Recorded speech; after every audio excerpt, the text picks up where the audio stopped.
Gente, boa tarde. Estamos hoje com as digressões e aproximações às memórias da plantação de grada quilomba. A Carla Ferreira vai nos brindar com essa possibilidade de pensar toda a trajetória lá do trabalho da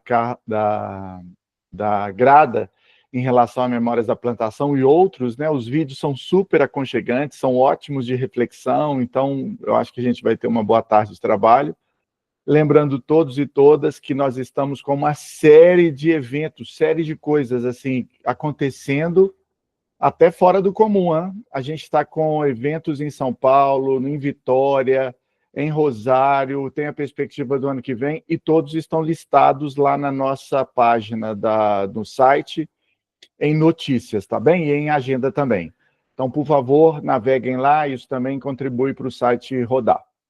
Então, mais uma vez, agradecidos pela presença da Carla, nossa colega aqui da UFOP e do LEPSE, que vai nos apresentar, então, essas digressões e apresentações a partir da obra da Grada Quilomba. Carla, bem-vinda, é com você. Tá. Boa tarde, né, para quem eu ainda não cumprimentei. Dizer, antes de tudo, apesar de todo o esforço que demanda uma apresentação, a gente sabe, não é simples, para mim também continua não sendo simples. Acho que o sentido da responsabilidade vem muito, e eu espero conseguir, né, nas minhas palavras, na forma como eu apresentei, estar à altura do título que eu mesma dei, né? Tá? Então, eu vou falar um pouquinho da Grada como introdução, porque acho que todos os vídeos diz dela, né? Então acho que só para registrar isso aqui, né? Grada Quilomba, ela gosta de ser apresentada como uma artista multidisciplinar, né? Acima de tudo, né? Como primeira, digamos assim, forma de se apresentar, né? Além disso, ela é uma escritora teórica, né? Feminista, né? Nasceu em Lisboa, mas tem antecedentes, né, em São Tomé, Príncipe e Angola. Seu livro, Memórias da Plantação, onde eu vou, né, me concentrar a minha fala também, de uma certa forma, é fruto do seu doutoramento na Universidade Livre de Berlim, onde o livro foi inicialmente publicado em 2008.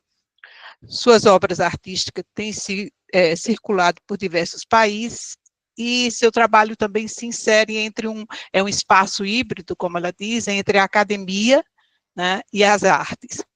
Uma obra também multidisciplinar, como ela se classifica como artista, como se coloca, com a intenção de desconstruir o racismo e o colonialismo. Então, feito isso, eu vou ler o meu texto que eu escrevi. Tá? Vamos ver. Miguel Otávio se foi aos 5 anos de idade.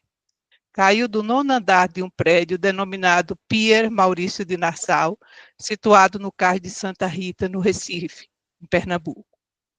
Miss Renata Santana de Souza, retornando do passeio com o cachorro da sua então patroa, Sari Corte Real, encontra Miguel agonizando. Mirtz movimenta seu corpo exasperadamente. Expressão pura de dor e desespero. Mirtz é a mãe de Miguel. Vivíamos a pandemia no dia 2 de junho de 2020. Lockdown era a palavra bastante escutada. O trabalho de empregada doméstica foi declarado como atividade não essencial. Todavia, Mirtz foi trabalhar, levando seu filho. Não tinha com quem deixá-lo. As escolas estavam fechadas, escolas e creches. A sair para o passeio com o cachorro, Mirtz deixou seu filho sob os cuidados da então patroa, que se encontrava na companhia de uma manicure. Miguel pediu para ir ao encontro da mãe. Vídeos divulgados na imprensa mostram no hall do andar Sari fora e o menino Miguel sozinho dentro do elevador. Sari aperta uma tecla situada na parte mais elevada do painel. Cenas registradas pelas câmeras do prédio. O caso me estarreceu. Obviamente que também há milhões de pessoas. Ganhou repercussão nacional, com manifestações de políticos e artistas, e criação de um abaixo-assinado virtual com mais de 2,5 milhões de assinaturas pedindo justiça. No dia 5 de junho de 2020, um protesto reuniu centenas de pessoas em frente ao Pier Maurício de Nassau, com forte participação do movimento negro, segundo o G1, notícia divulgada no dia 12 de 6 de 2020. No julgamento que veio a ocorrer em março de 2022, Sari Corte Real obteve a condenação de 8 anos e 6 meses, por abandono de incapaz com resultado morte. Sentença divulgada pelo Tribunal de Justiça de Pernambuco em 31 de 5 de 2022, ainda segundo o G1. O portal G1 divulga, em novembro de 2023, a redução da pena para 7 anos em regime fechado. Sari, após pagar a fiança da primeira condenação, né, no mesmo dia que foi presa, saiu, ficou em liberdade. Em matéria divulgada no portal Agência Pública em 30 de maio deste ano, 2025, Sari Corte Real, mesmo condenada em segunda instância, responde em liberdade, pois cabem recursos. Mirtz Renata, ao engravidar de Miguel, já havia concluído o ensino médio e, por necessidade de trabalhar, não foi possível a continuidade dos estudos. Foi trabalhar como faxineira e, em seguida, como empregada doméstica. Atualmente, Mirtz Renata Santana de Souza é ativista e assessora parlamentar da Assembleia Legislativa de Pernambuco. Recentemente graduou-se em Direito, com seu trabalho de conclusão do curso sobre a escravidão contemporânea, cujo título é, abro aspas, Trabalho Escravo Contemporâneo e Direitos Fundamentais, uma análise da proteção constitucional com foco nas trabalhadoras domésticas. Em entrevista ao site, diz, no portal Agência Pública, o site, finalizei este trabalho às vésperas de completar 5 anos sem meu filho, com as emoções à flor da pele. Cada linha escrita carregava uma lágrima de dor, de raiva, de revolta e do cansaço de tantas noites mal dormidas. Outra fala. Não escrevi esse TCC apenas como requisito acadêmico. Escrevi como um ato de denúncia, de resistência e de memória. Mirtz Renata confessa que estudar direito não era um sonho, e sim foi movida pela necessidade de enfrentar juridicamente as injustiças sofridas após a morte do meu filho.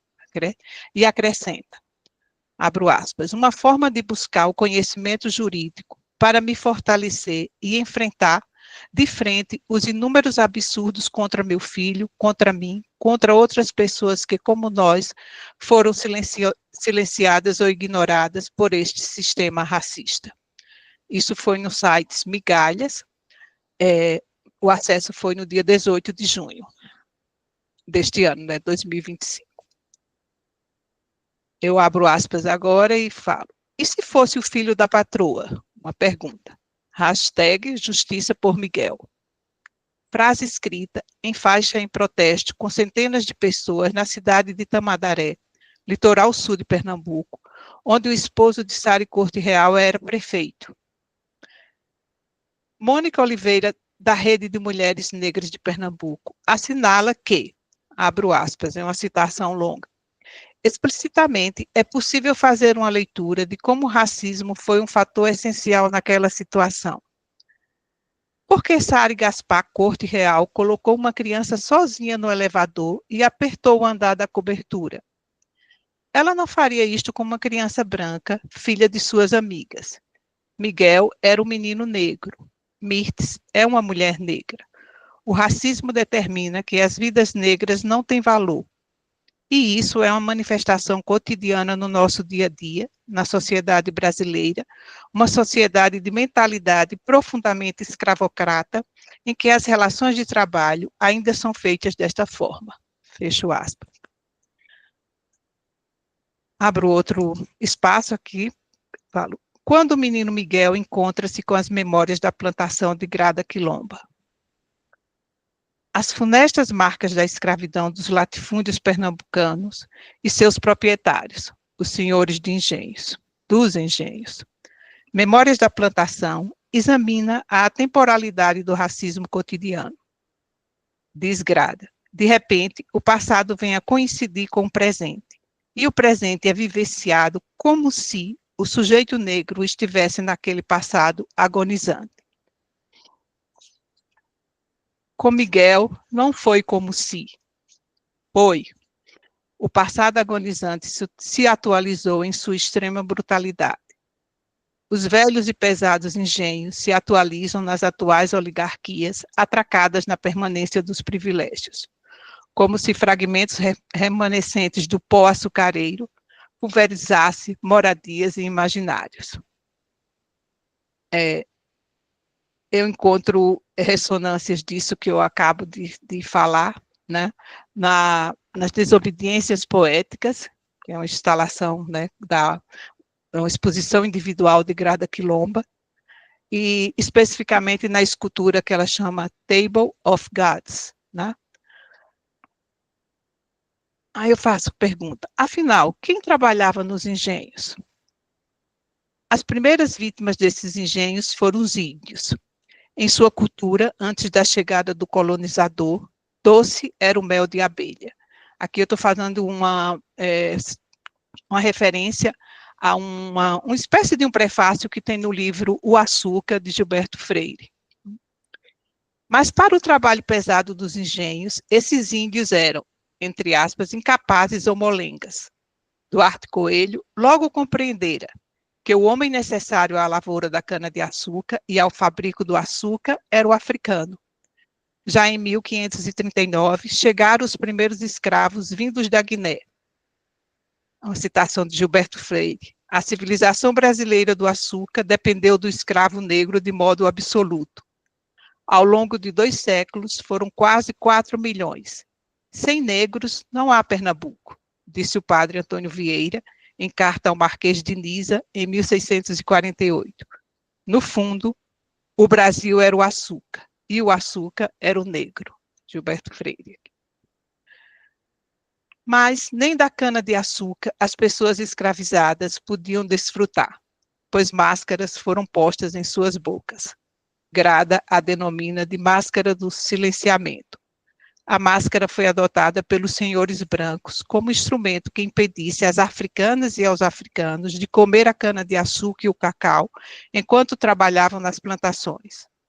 Mas teve dupla função, uma vez que implementa, abro aspas, um senso de mudez e de medo, visto que a boca era um lugar de silenciamento e de tortura. Nesse sentido, a máscara representa o colonialismo como um todo.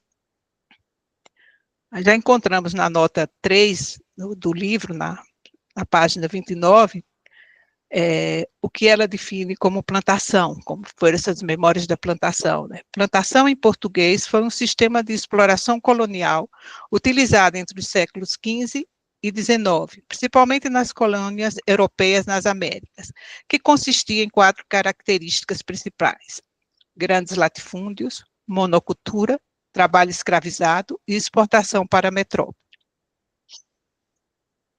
As Memórias da Plantação é um livro denso, não é fácil a leitura. Falo isto não pelo estilo da autora, que nos conduz pelos seus capítulos de maneira realista e intrigante, mas pelo viés colonial e racista do nosso país. Escrito originalmente em inglês, o livro é resultante de sua tese de doutorado na Universidade Livre de Berlim, onde foi publicado em 2008. A partir disso, Grada assinala que foram diversos convites para apresentar o livro em cidades da Europa, como também na África. E completa: foram precisos 10 anos para chegar a Portugal e ao Brasil, onde foi publicado simultaneamente, e a sua tradição na língua portuguesa. Foi um caminho longo, e, no entanto, eu sei que não poderia ter chegado antes, nem este, nem tantos outros livros, pois os comuns, gloriosos e românticos discursos do passado colonial, com seus fortes acentos patriarcais, não permitiram, mas chega bem a tempo. Grada diz que o livro é muito pessoal e que foi escrito para entender quem eu sou, e assinala sua felicidade em saber que tantas pessoas podem ler numa língua na qual se podem também entender e encontrar-se. Na versão em língua portuguesa, a autora acrescentou uma introdução, que é inexistente na versão original inglesa, que é por razão intrínseca à estrutura da língua, quando assinala a necessidade do esclarecimento sobre o significado de terminologias que, escritas em português, denotam uma profunda ausência de reflexão e teorização da história e herança coloniais e patriarcais, aspectos observados.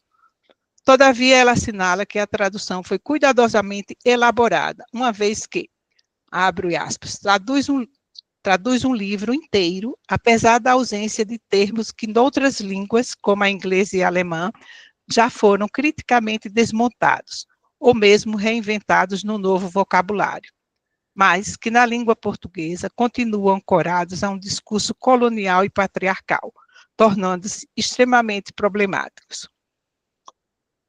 A tradução traz, em sua introdução, um glossário, onde os termos criticados estão apresentados na ordem cronológica de ocorrência, né? É interessante também que ela fala em um dos vídeos que ela pensou inicialmente em colocar essas explicações todas em nota de rodapé. Depois ela percebeu que não faria sentido estar em nota de rodapé. Eles tinham que, né, anteceder a leitura, né? E foi assim que a gente tem na edição nossa, né? Já na edição de Portugal mesmo, não sei qual foi a editora lá, mas assim, você abre e tem um espelhinho na capa, assim, onde você se vê, né, pelo espelho. Ao longo dos primeiros capítulos, Memórias da Plantação discute colonialismo, memórias, traumas, descolonização do conhecimento. E no capítulo 3, discute o racismo cotidiano, quando também aborda aspectos metodológicos da sua pesquisa.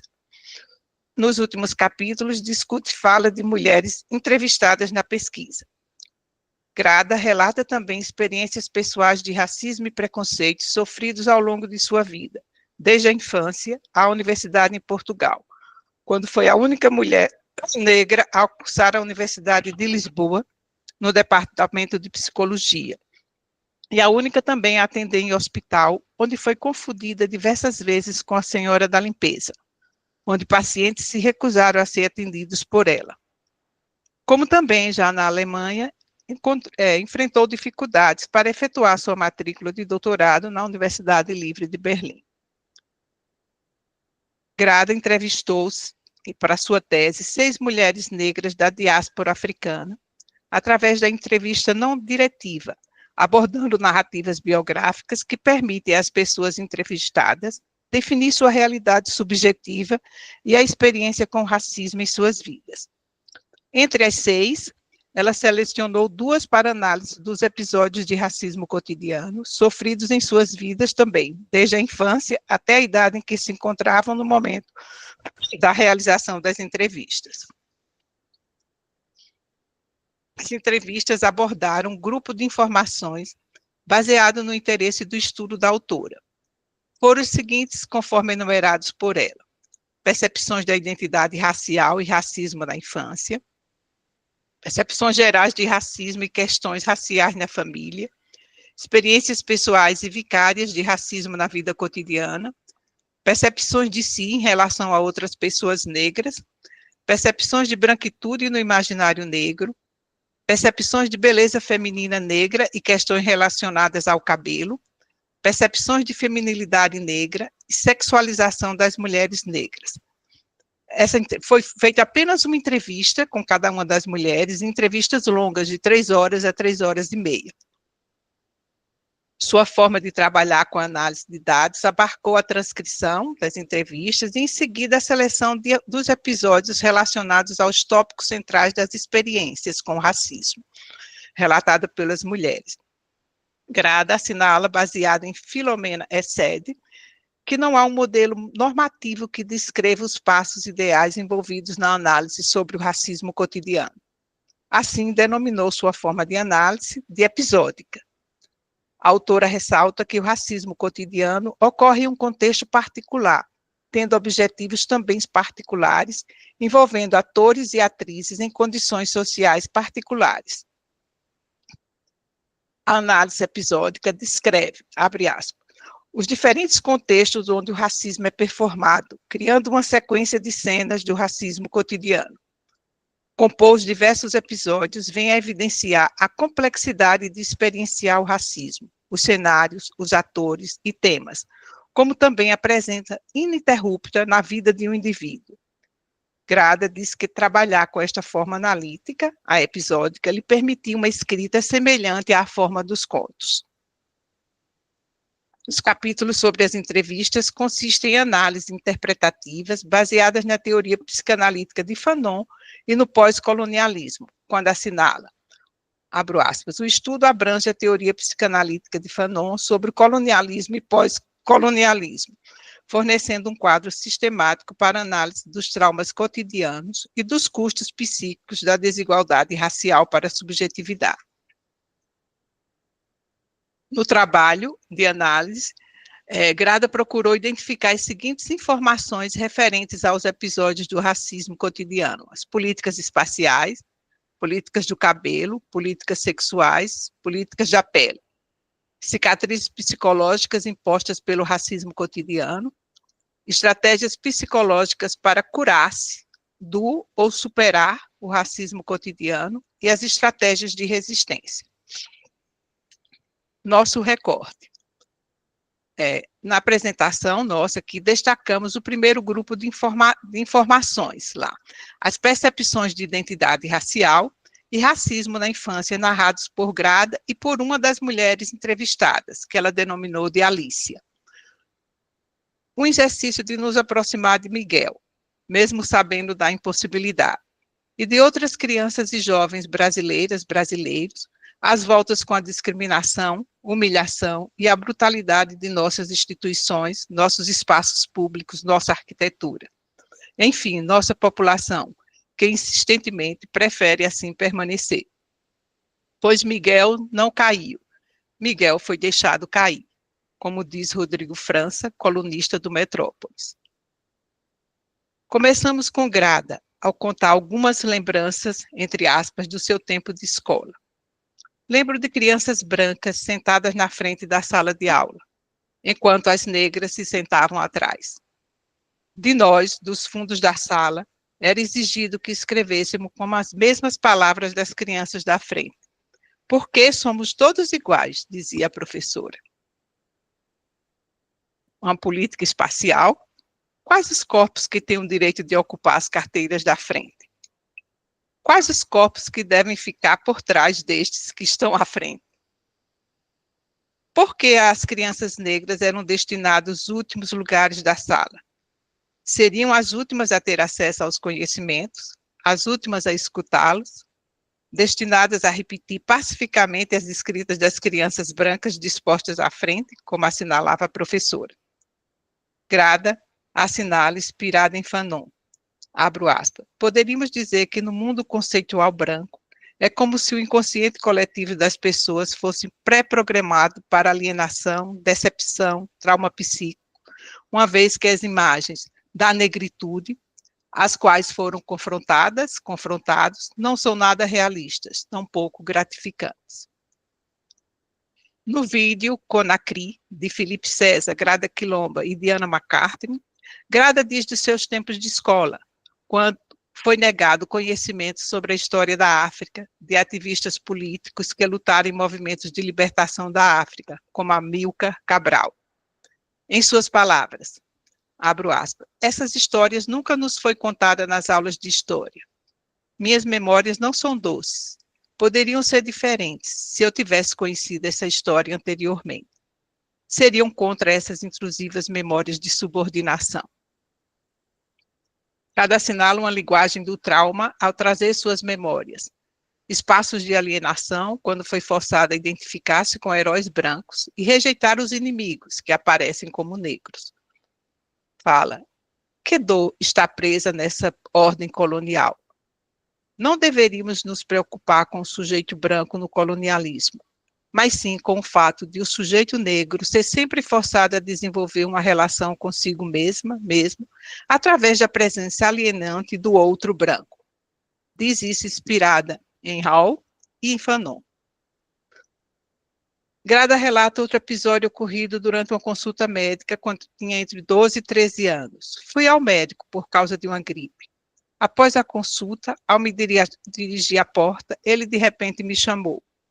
Ele estivera olhando para mim e disse que havia tido uma ideia. Ele, sua esposa e 2 filhos, de aproximadamente 18 e 21 anos, estavam indo viajar de férias. Haviam alugado uma casa no sul de Portugal, em algum lugar no Algarve, e ele estava pensando que eu poderia ir com eles. O médico então propôs que eu cozinhasse as refeições diárias da família, limpasse a casa e eventualmente lavasse suas roupas. Entre aspas. Não é muito, disse ele. Alguns shorts, talvez uma camiseta e, claro, nossas roupas íntimas. Entre essas tarefas, ele explicou, eu teria tempo suficiente para mim. Eu poderia ir à praia e fazer o que você quiser, insistiu ele. Olhei para ele calada. Eu realmente não me lembro se fui capaz de dizer algo. Acho que não. Mas me lembro de sair do consultório em um estado de vertigem e vomitar, após ter me distanciado de lá algumas ruas antes de chegar em casa. Estava diante de algo irracional. Racismo, ela discute esse episódio como racismo genderizado, onde raça e gênero estão conectados. O cenário evidencia que, abre aspas, a jovem menina não é vista como uma criança, mas sim como uma servente. O homem transformou nossa relação médico-paciente em uma relação senhor-servente. De paciente, eu me tornei a servente negra, assim como ele passou de médico a um senhor branco simbólico. Uma construção dupla, ambas fora e dentro.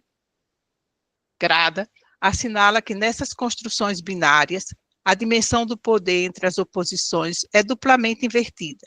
Não se trata apenas de paciente negra, médico branco, ou paciente mulher, médico homem. Tratava-se de uma relação paciente mulher negra, médico homem branco. O duplo poder de uma relação à outra. Agora, a fala de Alicia, uma das entrevistadas, uma mulher afro-alemã. Uma fala dela. As pessoas sempre me perguntavam de onde eu vinha. De onde você vem? E isso era uma coisa. Elas me perguntavam diariamente, de novo e de novo, desde que eu era criança. Simplesmente assim. Elas te veem e a primeira coisa que passa pela cabeça delas é checar. De onde ela é? Elas apenas andam na sua direção e perguntam, sem ao menos te conhecer.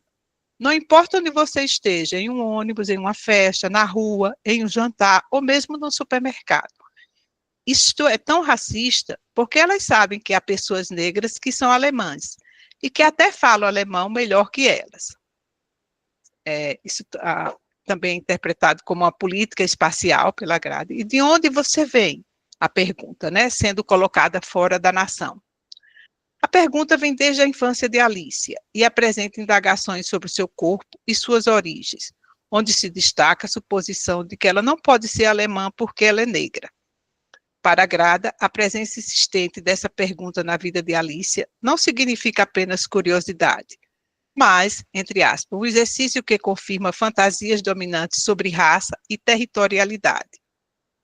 Na pergunta se encontra também a fantasia colonial de que alemã, alemão significa branca ou branco, e negra, negro significa alheio, desconhecido. Grada ressalta, ambas, a negritude e a alemanidade, são reproduzidas aqui como duas categorias contraditórias que se excluem mutuamente.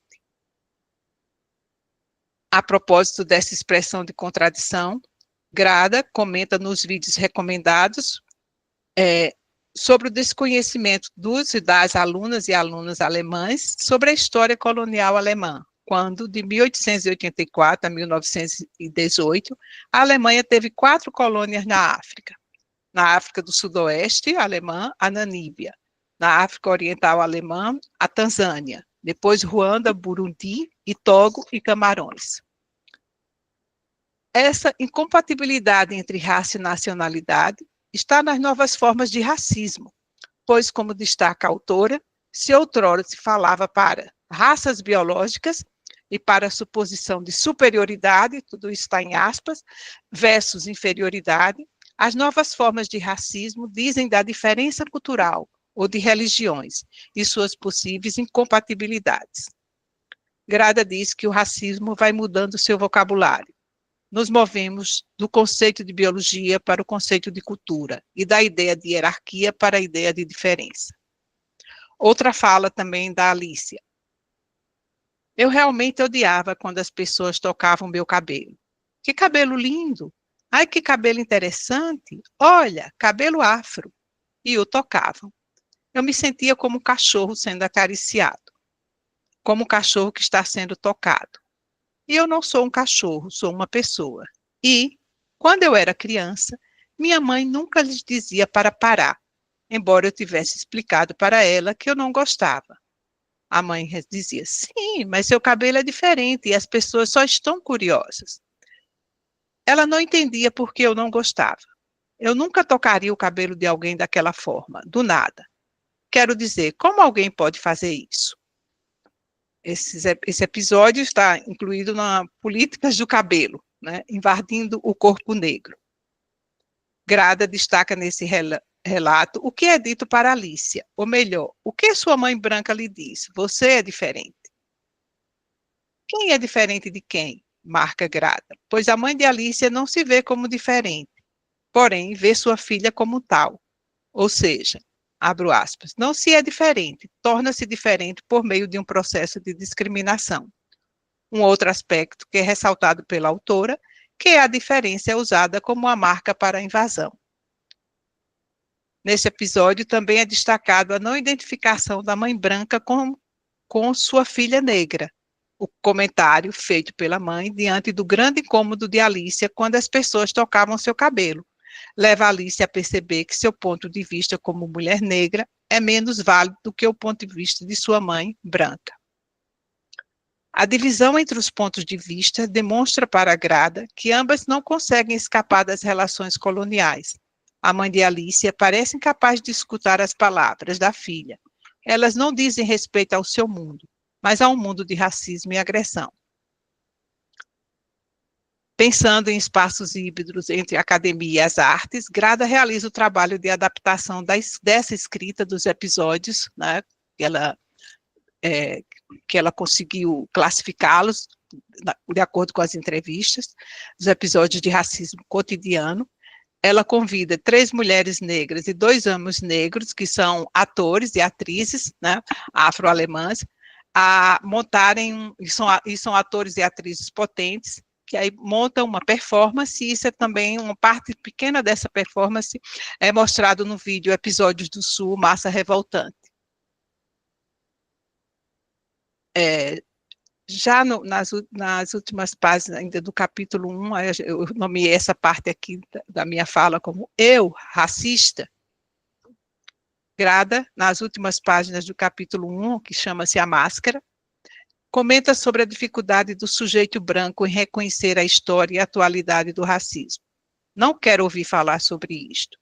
O que teria o sujeito branco a ouvir? Acentua que existe um medo apreensível de que se o sujeito colonizado falar, a colonizadora ou o colonizador terá de ouvir. Seria forçada a entrar ou forçada em uma confrontação com as verdades trazidas do outro, da outra.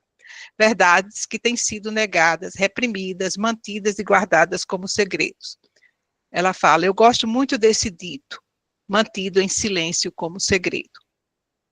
Ela diz que esta expressão é originária da diáspora africana e se refere a um instante em que alguém possa vir a revelar algo presumido como um segredo, e completa, segredos como a escravização, segredos como o colonialismo, segredos como o racismo. Grada articula esse medo apreensivo com a noção de repressão freudiana, pois, citando Freud, né, a essência da repressão, encontra-se simplesmente em afastar-se de algo e mantê-lo à distância do consciente. Né? Acho que Freud, em 1923, o ego e o id. Né? Pois, quando confrontado com as verdades, entre aspas, dessa história muito suja, que é uma expressão da escritora americana, né, afro-americana Toni Morrison, o sujeito branco frequentemente diz não saber, não entender, não se lembrar, não acreditar. Pensando em um deslocamento dessa posição de desconhecimento e esquecimento, Grada cita um processo descrito por Paul Gilroy, que é um estudioso e historiador pioneiro da música da diáspora africana no Atlântico, como também sobre políticas de raça, nação e racismo no Reino Unido.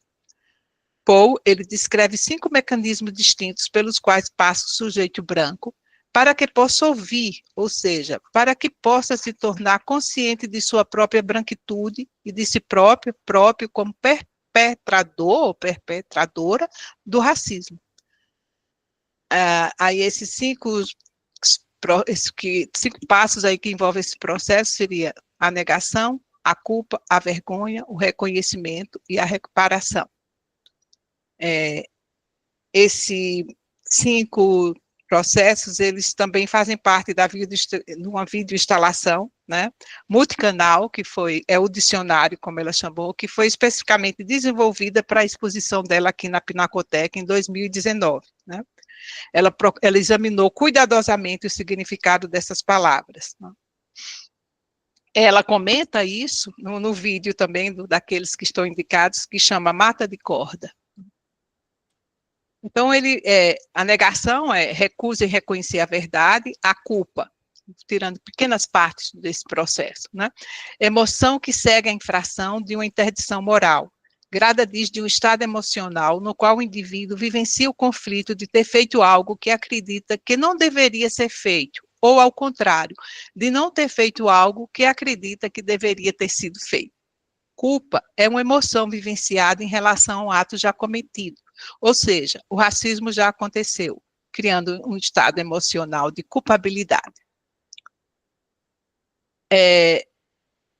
A negação e a culpa, na minha leitura, assim, eu acredito que a instalação, o barco, né, que esteve aqui também, não sei se no Inhotim, né, que é uma obra multissensorial, né, acompanhada por performance, nos provoca em relação a essas 2 etapas aí, né, a negação e da culpa. E quais as respostas comuns à culpa? Intelectualização, a tentativa de construir uma justificativa lógica para o racismo, ou a descrença, entre aspas. Nós não queríamos dizer isso, você entendeu mal.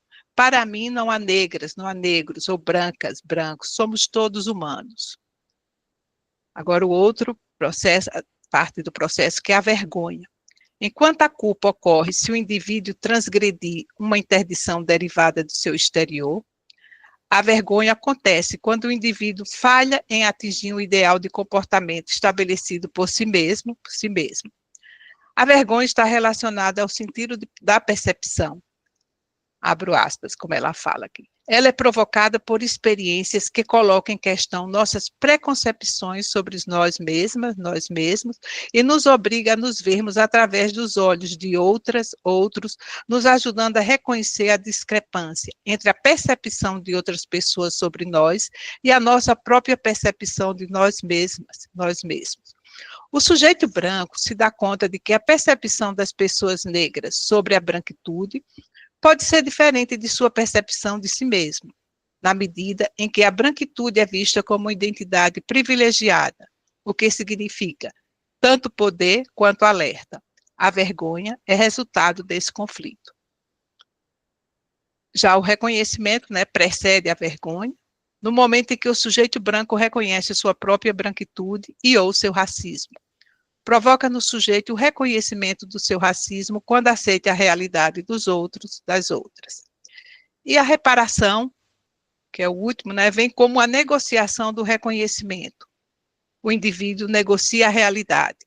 Para Grada, esse último estado significa, abro aspas, o ato de reparar o mal causado pelo racismo, através de mudança de estruturas, de agendas, de espaços, posições, dinâmicas, relações subjetivas, vocabulário, ou seja, através do abandono de privilégios. Vale destacar, né, que esses passos são apontados, são reveladores do racismo como um processo psicológico que exige trabalho. E para Grada, a pergunta, eu sou racista? Não faz sentido. A pergunta que provocaria movimento seria, como eu posso desmantelar meu próprio racismo? Para finalizar. E o menino Miguel em 2020? E o jovem Gabriel em 2021? E a jovem Vitória em 2025? Seus nomes são significativos, são significantes. Anjos, arcanjos, Vitória, quem venceu? Vidas interrompidas entre muitas outras, por pessoas habitadas pelo racismo e pela violência extrema. É preciso que se fale, que não se esqueça, que suas mortes sejam lembradas em performance, em instalações, em atos. Afinal, todos são passageiros do barco, dos navios negreiros. Pois, então, que causem vergonha, culpa, incomodem a quem as oculta e afirma que tudo foi por acaso. E assim se repete, como assinalou Darcy Ribeiro, entre aspas, as 3 pragas do homem branco, pestes, guerras e escravidão. Está como escravidão no livro do Darcy. Então, palavra, né, que nos últimos anos, no ato de enunciação histórica, substituímos por escravização. É isso.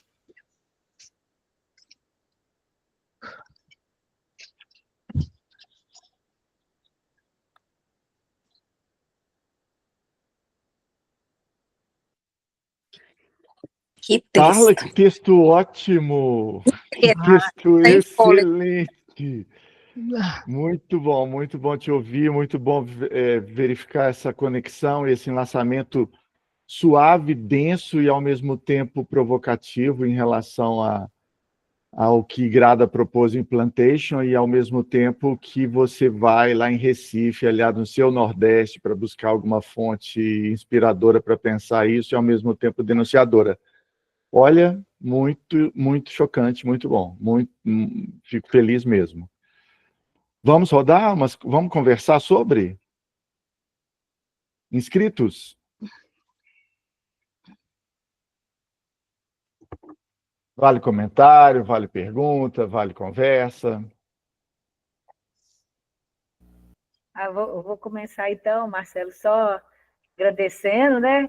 Carla também pela intervenção. Eu tinha agradecido ela mais cedo pelas referências, né, que ela compartilhou, que foram assim ótimas, né? E a gente faz uma ampliação mesmo, né? Eu não conhecia tanta coisa da Grada Quilombo, foi muito bom ter conhecido essas referências. E também queria te parabenizar, né, pelas articulações, pelo que você compartilhou aqui com a gente, que acho que nos implica bastante, né, nessa discussão. Então, por enquanto, queria colocar isso. Um agradecimento mesmo. Ludmila também te escreve, tá bem, Carla? Tá. Eu não Questões? vi. Comentários? Esse, Carla, eu escrevi e daqui a pouco eu vou precisar sair, que eu dou aula em Ouro Preto. Eu estava com a câmera enquanto eu me arrumo, gente. Certo. Eu consigo participar de 1 hora da nossa reunião, infelizmente, depois eu preciso sair. Mas, Carla, eu estou atônita com seu texto, já tinha lido, né, Memória da Plantação, a gente tinha tido a oportunidade de, em outra vez, né, Marcelo, falar que eu, Joatan e a Júlia, com a Margarete, fizemos uma costura a partir da obra do Barco, mas essa relação que você faz com o menino Miguel é impossível de não sair daqui tocado. Meu comentário foi no sentido de que você precisa publicar para a gente poder citar e fazer referência às suas palavras, porque certamente a gente vai precisar falar sobre isso em outros espaços. Amanhã mesmo vou falar sobre branquitude, crítica à crítica aqui na UFOP, em Educação para a Diversidade, num grupo que tem aqui, Carla, de formação cidadã, lá da professora Juliane, e vou aproveitar para fazer referência, apesar de não ter publicado ainda, mas já vamos falar que está no prelo. Tá bom? Obrigada. Ok. Obrigada, E vai estar Lu. no vídeo no YouTube, no canal do YouTube do Lepsi Minas. Boa, Marcelo. Boa. Eu vou até falar antes que a Lu saia, assim, desde que eu vi o Memórias da Plantação, eu estava em Portugal com a minha filha, né, e acho que meu netinho tinha acabado de nascer e ela me apontou o livro, né, ela disse, Muito bom. Minha filha não tem meu tipo. Ela tem cabelo enrolado, o pai dela é quase negro, né? Como diz aqui, quase negro, né? Ou mulato, como ele costuma ser chamado, né? E ela enfrenta várias situações não confortáveis também em relação a isso em Portugal, né? E eu peguei o livro assim, eu não consegui passar do começo, né? Realmente é uma leitura que dói. Você não lê o livro, assim, não é que aquilo que eu falei, não é o estilo dela, é a forma como a gente recebe, como implica, como está nesses processos, nessas 5 etapas do processo que ela faz, né? A vergonha surge assim também de imediato, né?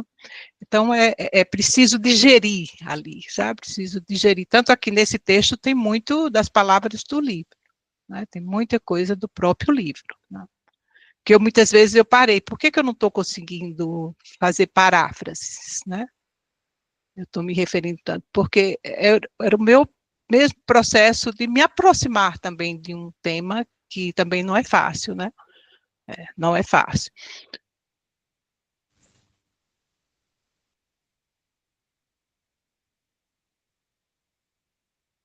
Não estou conseguindo levantar a mão, não sei se tem alguém aí de mão levantada. Tem não, Margarida. Obrigada, Carla, pelo texto realmente belíssimo, né? E eu achei interessante quando o Marcelo falou assim no grupo, mas a gente já discutiu Grada Quilomba, e eu falei assim, mas com certeza tem mais coisa para discutir, né? Porque realmente é um texto denso, eu tenho trabalhado com ele em sala de aula já tem alguns anos, né? E a cada vez que a gente apresenta e que a gente lê de novo, a gente percebe um aspecto diferente que a gente não tinha percebido na primeira leitura, né, ou no primeiro contato com a obra. Então, de fato, é uma obra muito densa e que implica a gente mesmo, né, como sujeito e o tempo inteiro se interrogando sobre essa questão da branquitude, né? Eu acho que, no fundo, o livro, ele não usa essa palavra o tempo todo, né? Mas ela está implícita aí, né? Assim, é exatamente isso, é uma interrogação sobre o privilégio do branco, né? De ser branco, ou de ter passabilidade, né? Ou de estar mais próxima dessa questão aí da branquitude do que da negritude. Então, eu acho que é um livro que nos ensina o tempo todo a interrogar esse privilégio, né? E, de certa forma, eu acho que a implicação que a Grada também coloca o tempo todo é assim, o que fazer para desconstruir essa branquitude que está em todos nós, né? Como Isildinha trouxe aqui também, Ouro Preto, numa fala maravilhosa, assim, né? E essa pergunta que eu acho que é a mais difícil, sabe, Carla, da gente avançar nela, né? Assim, avançar em construir perspectivas outras que consigam interrogar esse privilégio, né? E essa quase que uma naturalização mesmo, né? A branquitude como esse universal que a gente não tem conseguido interrogar. Então, não, mesmo que a gente interrogue, a gente não tem conseguido deslocar, né? Ainda, isso ainda não está suficientemente deslocado, né? Então, a minha questão é sempre essa, assim, como fazer um pouco pensar novos dispositivos, né, que a gente possa ir fazendo essa intervenção. E aí eu acho que a leitura do livro, fiquei pensando muito isso hoje com a sua fala, essa leitura comentada, né, das passagens do livro, eu acho que a gente poderia adotar isso como intervenção, percebe? Assim, eu faço em sala de aula, não dá tempo de fazer tudo, né? A gente faz por capítulo, e aí Ludmila já fez comigo, a gente já trabalhou em aulas, né, essa questão, e tem um efeito bacana mesmo, né? Então, talvez, assim, a gente pensar um pouco como que a literatura, não só aí Grada Quilomba, né, mas outros e outras, né? E pensar muito assim, como que a gente vai extrair dos escritores e das escritoras brasileiros e brasileiras algo que possa nos ajudar a desconstruir essa questão da branquitude, sabe? Então, eu estou pensando muito assim, nesse dispositivo da voz, né? que é escutar você falando, da sua percepção, essa relação que você fez com o caso do Miguel, né? Então, assim, algum dispositivo opera aí, não é? Só que quando você fala que para nós já estamos sensibilizados, digamos assim, né? Então, eu fico pensando muito se isso opera para quem não está sensibilizado com a questão, né? Ou para quem não está familiarizado com a discussão, percebe? Então, acho que a gente tem que ir avançando nisso, assim, né? É um pouco a minha percepção. E aí eu acho que tem uma posição ética que a psicanálise nos convoca, né? Que é essa posição mesmo, de onde quer que a gente esteja, e em qual evento, em qual momento, em qualquer situação, a gente está atento a isso, né? Porque a questão do racismo está em todo lugar, está no cotidiano, né? Então, é na fila do supermercado, é com a nossa faxineira, na nossa casa, né? Nossa ajudante, nossa auxiliar de serviço, seja lá o que for, continuam sendo as mulheres pretas e pobres, não é? Então, assim, essa coisa do cotidiano é que pega a gente. Eu acho que essa posição ética, ela tem que estar operando o tempo inteiro, né?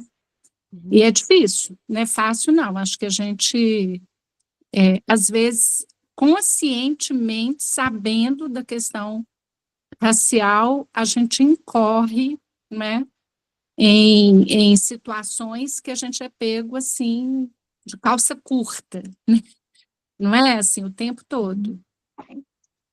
Há pouco tempo eu perdi minha ajudante de 12 anos de trabalho, né, na minha casa, assim, e é uma situação que choca a gente, porque você vê que a pessoa está o tempo todo em situação de trabalho, não é? E que na minha casa eu posso tratar bem, posso fazer várias concessões, mas em outros lugares ela talvez não tenha, ou não tenha tido isso, não é? E a pessoa morre em situação de excesso de trabalho, não é? Porque tem um infarto aos 49 anos, eu acho que diz disso, né?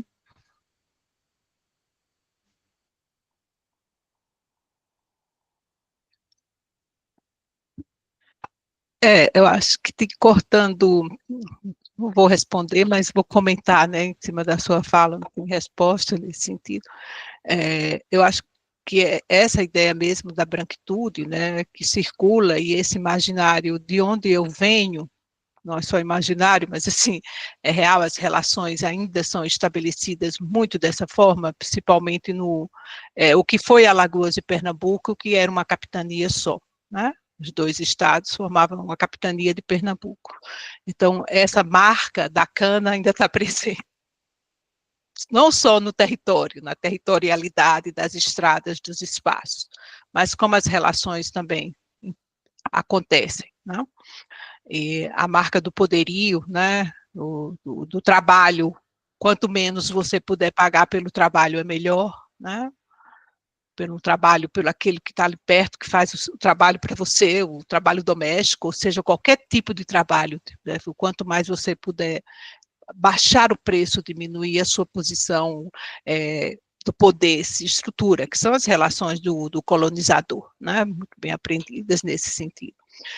E outra forma também que eu encontrei de desmantelar, eu acho que foi esse caminho que a Grada também vai pela arte, é quando, por exemplo, no vídeo sobre o barco, que ela pega o barco e leva para a instalação no lugar de muita circulação em Lisboa, né? Ali perto do porto, e para e consegue colocar e monta a performance com atores e atrizes, todos, né, todos pretos, pretas, que estão ali, que faz parte do grupo dela, e que choca quem está ali passando. Né? É o imprevisto da obra que vem e ocupa, que é a questão do o que é o monumento. O que é que o monumento traduz? Né? O que a gente tem nas nossas ruas? Né? Quem é louvado, quem é porque precisa ficar ad eterno ali. Não estou aqui fazendo uma ode que esses monumentos sejam destruídos. A minha visão era que esses movimentos, esses monumentos deveriam ser acompanhados de uma placa explicativa, porque eles têm lá o valor histórico. Né? Borba Gato foi né, considerado bandeirante, mas adentrou, teve como vítimas da sua ação milhões né, de pessoas indígenas e tal, movimento. E essas outras performances, como elas chamam, instalações, elas ocupem esses espaços, mesmo que sejam circulares, provoca quem está do outro lado, provoca a branquitude. Por isso, a questão da negação, do não querer saber, né? Que é o que acontece no caso do Miguel, né? No caso da polícia, né? Que mata os jovens periféricos, né? Porque confunde uma marmita com uma arma. Como que uma marmita pode ser confundida com uma arma? Né? E a arma dispara porque está do lado, como que vai falar com a criança porque com a arma ali, quer dizer, né? Então, é um enfrentamento no nosso país, eu acho, quando tem os dados, né? Nem fui atrás disso, não deu tempo, mas assim, de quantos jovens são assassinados dessa forma, né? E que continua, né? Carla, o Ricardo, aproveitando a questão do tiro, o Ricardo nos coloca uma observação inclusive sobre a morte do pai do Pedro, né, que compõe aí o romance do Jefferson Tenório, O Avesso da Pele. Sim. E aí depois vou pedir ao Ricardo, se ele quiser, para ele falar alguma coisa para nós. Mônica, com você. Você tinha concluído, Carla? Tinha. Então, eu, vendo o material, né, que você disponibilizou, ela tem falas ótimas, né, fala mais propriamente, nem das entrevistas, mas da produção artística mesmo, né? Uhum. E tem quando ela fala, por exemplo, né, qual o descobrimento, né? Que como é que você chega no lugar e partindo, né, desse pressuposto que você está descobrindo, né? Que toda essa lógica que a gente, inclusive, foi educado nela, né, para aceitar e naturalizar essa lógica do descobrimento. E no texto, né, e também isso no material, essa questão de uma política, né, uma política do silenciamento, também ela fala muito disso, né, e eu fiquei, assim, olhando muito para a obra dela, né, pelo menos o que foi compartilhado, essa obra mais performática, né, a intervenção também lá na questão do cinema de Guiné-Bissau, com toda esse movimento de inscrição, né, muito movimento de inscrição na Barca também, nessa questão da escrita lá na instalação, e eu não achei isso tudo tão psicanalítico, né, no sentido, assim, de uma lógica analítica mesmo, de um trabalho de pensar assim, em escrever, aonde, quer dizer, houve um apagamento tão grande, né? Alguma coisa que foi apagada, silenciada, e aí esse trabalho de escrever, né? E naquele da Barca, eu achei também muito interessante, e isso que ela fala, né? Que ela também era uma jovem periférica em Lisboa, né? E ela faz esse movimento da busca dos artistas periféricos, né? Que não apareciam, né? E que eram excelentes e tudo. Então, assim, eu acho que é muito interessante, assim, não é propriamente uma questão que eu vou colocar, mas um comentário nesse sentido, como que ela faz, de algum modo, né, uma denúncia por meio da arte, por meio da produção acadêmica dela, e, ao mesmo tempo, ela faz um ato, né? Um ato com a performance, de envolver essas pessoas, e também esse trabalho de uma reconstrução, não sei se eu posso dizer assim, mas talvez mais até de uma inscrição, né?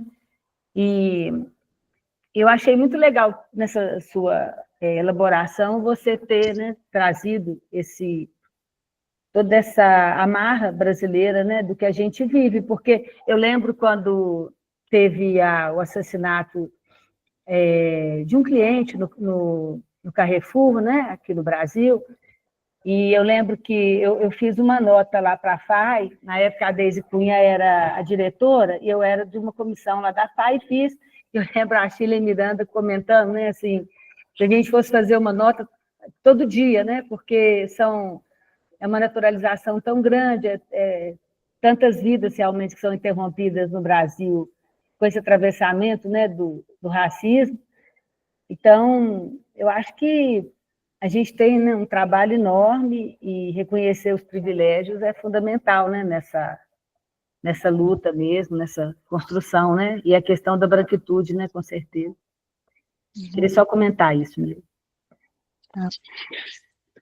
Quando você fala também, traz o silenciamento, né, me vem muito a questão da máscara, né, a máscara, e o interessante também é a intervenção que ela tem na Flip 2019, no Brasil, quando alguém da organização quer expor a máscara, né, na palestra, e ela disse que não, né, que há mais de 10 anos que ela não expõe os corpos negros desta forma, em lugares, fotos de humilhação, de repressão, como os corpos negros historicamente foram, né, vistos e apresentados, né, que ela se nega a isso, né, que não que isso tenha que desaparecer, mas não é para ser exposto dessa forma, eles precisam estar em lugares que provoquem reflexão, em museus, não sei o quê, né. Então, isso eu achei também muito, né, porque ela põe no livro e diz a origem do desenho, de onde veio e tudo, né, da máscara, mas o que fica, né, assim, da marca do que é esse silenciamento, né, para a vida, como marca do trauma, né, que ela vai lá em Fanon e fala do trauma, né. Essa questão da inscrição também nos barcos, dos nomes das pessoas, de onde viu, que ela fala, a fratura foi imensa, porque na diáspora, como a gente sabe, quer dizer, eu não estudei isso na escola, não sei se vocês estudaram, eu não sabia que as pessoas foram, né, arrastadas à força dos seus lugares, isso a gente sabia, e que eram de diferentes propositadamente, quer dizer, a ciência consegue conversar, digamos assim, com o colonizador, oferece formas de como, né, de como a escravização pôde acontecer, além das questões da inferioridade, também formas. Então, era preciso misturar os grupos, para que eles não conversassem entre si, para que eles não falassem a mesma língua, para que eles não se rebelassem. Darcy Ribeiro fala também, na formação do povo brasileiro, de quanto as elites temiam sempre os levantes, né? Porque sabia também que a nação foi montada a duras penas, né? Para um país com essa dimensão, falar um idioma só, né? A gente sabe que isso é de uma violência extrema, né? Também. E toda vez que há possibilidade de um movimento desse, de tudo isso, a crueldade das elites de todas não teve medida, né, para que isso também não acontecesse. Isso é bastante interessante, também acho, né? E eu fico pensando também no que Margarete falou, como a gente que trabalha com o público, que a gente está circulando nos espaços acadêmicos e tudo, o que provocar nesse sentido, esses processos aí, que é descrito pelo Gil Roy, né, que é com quem ela conversa para falar dessas etapas. O que seria esse processo, pensando aqui, tipo, para tirar a culpa, a vergonha, o que teria que ser rememorado aí, né? Eu penso que é um processo, digamos assim, é um processo psíquico, ela diz que isso é um processo psíquico, passar por essas cinco etapas, digamos assim, é um processo psíquico que demanda uma operação aí também, né? Acho que não é uma operação de reminiscência, não é, né? Mas há alguma coisa aí de uma rememoração que é negada quando você fala eu racista, né? Eu não, para mim todo mundo é igual, a gente escuta isso o tempo todo. Então, o que é por trás disso, né?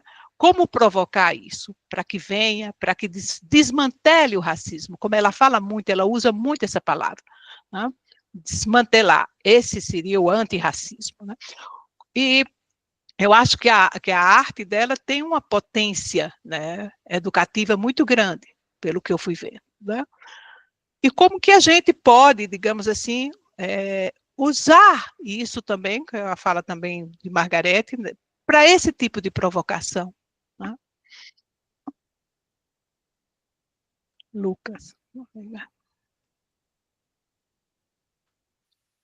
Lucas, Oi, pode gente. falar. Não tem alguém, não? Tem não, é você.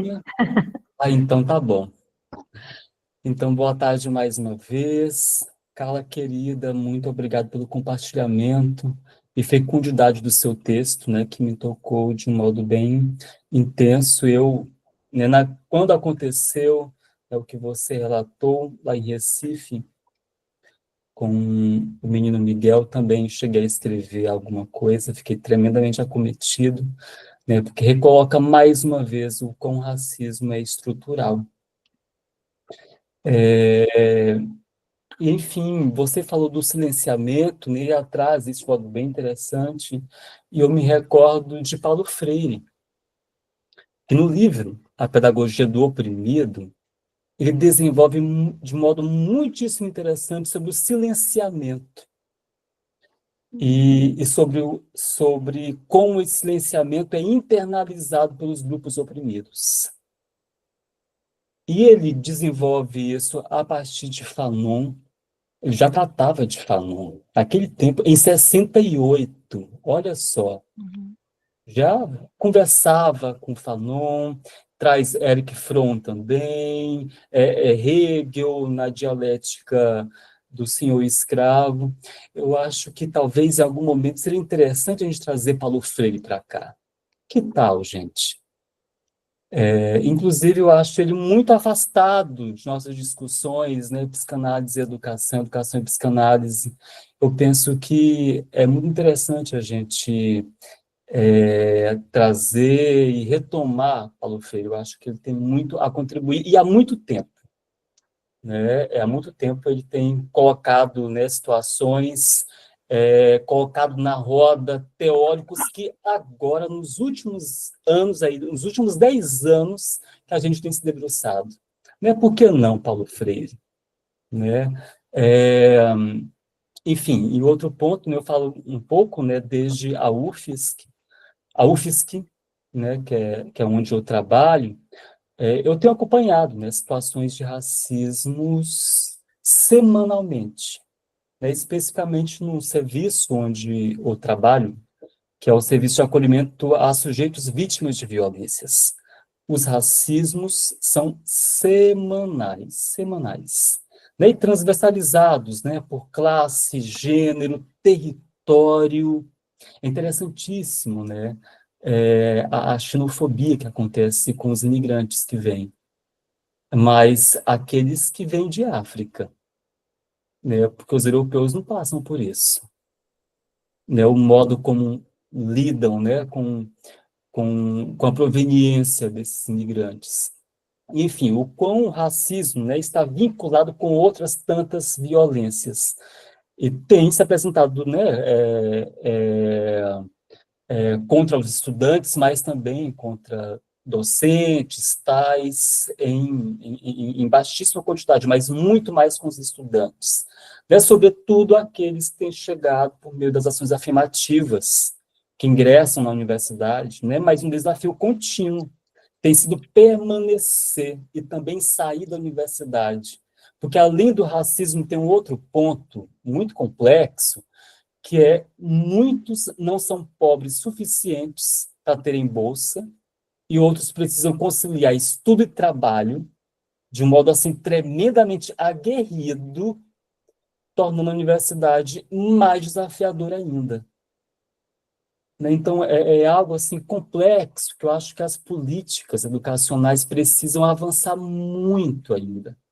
Então, frente a isso, a UFSC ela instituiu uma política antirracismo em 2022, se não me engano, o que tem sido fundamental nos processos educativos, em termos de se colocar de modo verticalizado na universidade, né?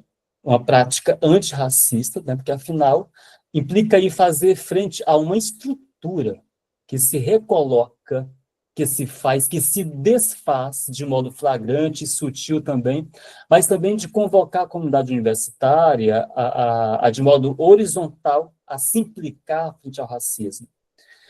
E frente ao racismo, né, se tem pensado e feito aí trabalhos que têm sido chamados de letramento, né, que é um trabalho pedagógico, né, sobre o que fazer, sobre o que não fazer, sobre o que falar, sobre o que não se pode falar, que tem a sua importância, né, porque, afinal, é por agora que se tem falado sobre racismo. Né, e com a política, né, verticalizada como essa, isso é um lugar muitíssimo importante de convocar mesmo a universidade, ainda mais, né, pensando, né, que estamos aqui na UFSC, Santa Catarina, no sul do Brasil, também tem outras mediações muito importantes e que se colocam aí. Contudo, né, levando em conta que o racismo é estrutural, né, e faz parte, né, de modo imperativo de nossas subjetivações, como é que a gente poderia ir além desse letramento pedagógico e talvez nos aproximarmos ou chegarmos na letra, né, conforme Lacan nos ensina, né, letra aí como, enfim, referido a algo que não está na ordem do sentido, né, mas muito mais na materialidade do significante, né, aquilo que se escreve no gozo, né, no corpo, né, para dizer que o branqueamento não é apenas uma reprodução e uma forma de manter os privilégios, mas tem um gozo operando aí também. Né, como é que a gente poderia pensar isso? Né, como é que a gente poderia, junto com o letramento, mas não ficar, não se restringir ao letramento? Porque, inclusive, gente, tem tido efeitos bem interessantes, assim,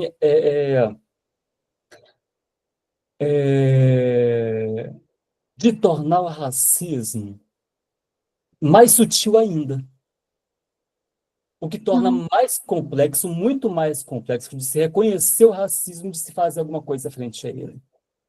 E o efeito que isso tem também nos sujeitos que sofrem o racismo, quando não sabem precisamente se foi racismo ou não, né? Tem implicações psíquicas muito severas aí. Mas, enfim, a questão, de modo geral, eu coloco para você, Carla, mas para o grupo LEPS Minas, que nós pensarmos como poderíamos ir para além do letramento e fazermos uma passagem de um modo dialético, também nos aproximarmos disso que é da ordem da letra. É isso, muito obrigado, Carla, pelo compartilhamento. Colegas, obrigado.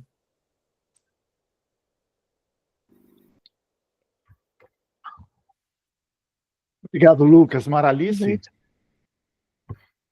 Boa tarde, boa noite, pessoal. Carla, eu peguei o bonde andando, você já tinha falado bastante, e agora eu estou doidinha para ver o início. Desculpem o atraso aí, pessoal, mas eu quero pegar o bonde andando aqui do Lucas, do que ele falou, para compartilhar com vocês uma situação muito delicada de uma jovem de 21 anos com quem eu tenho uma relação muito próxima.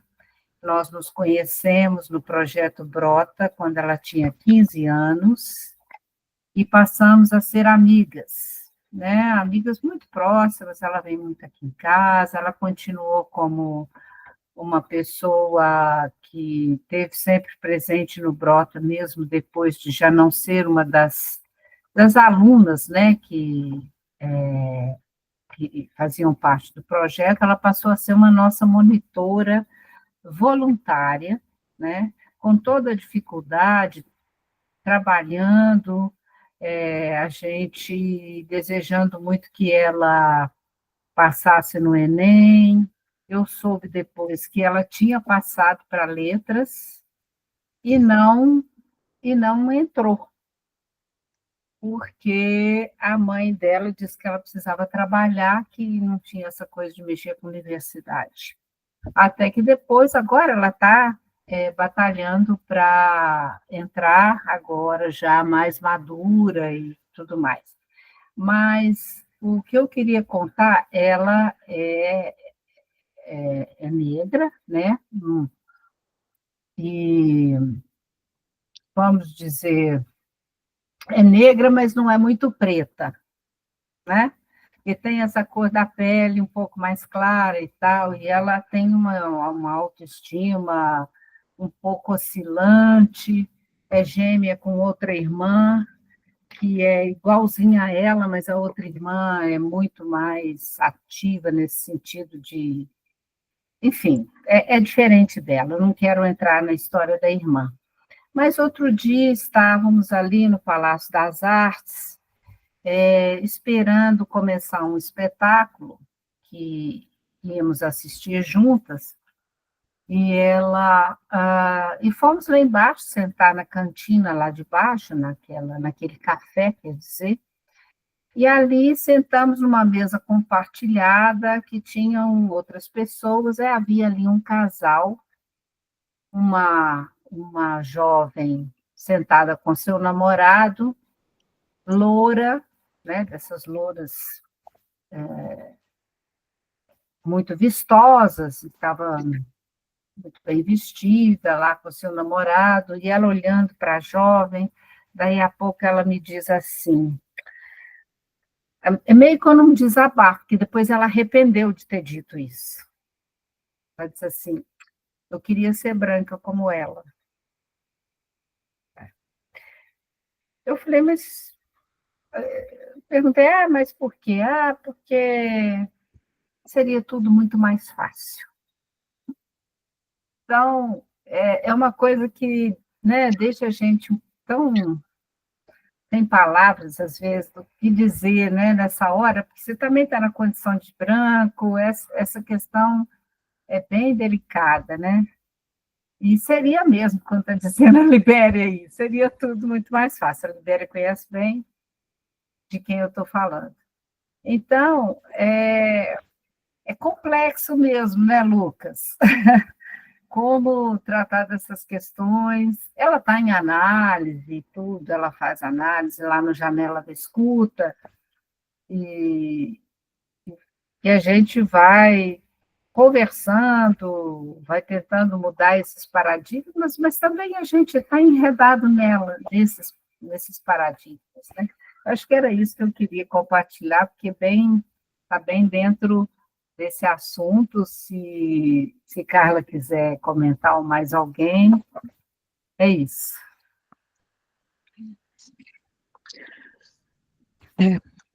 Só realmente é um comentário, né? Eu não...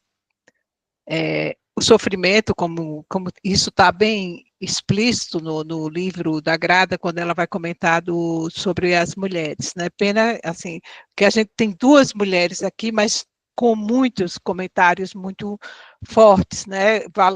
Com base nas políticas do cabelo, políticas do espaço, espaciais, políticas de como percebe, deixa eu ver aqui, as 5 que do cabelo, da pele, essas características psicológicas, né, impostas pelo racismo cotidiano, né?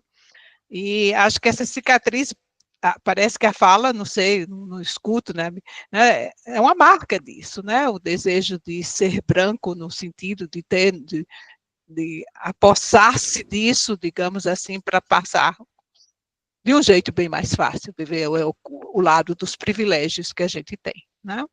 E eu acredito que no Brasil a gente sabe que isso é escancarado, né? É escancarado.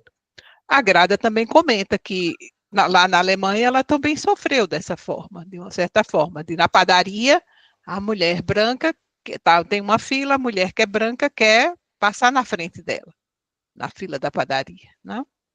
Então, né, como as pessoas entrevistadas também por elas, mulheres, né,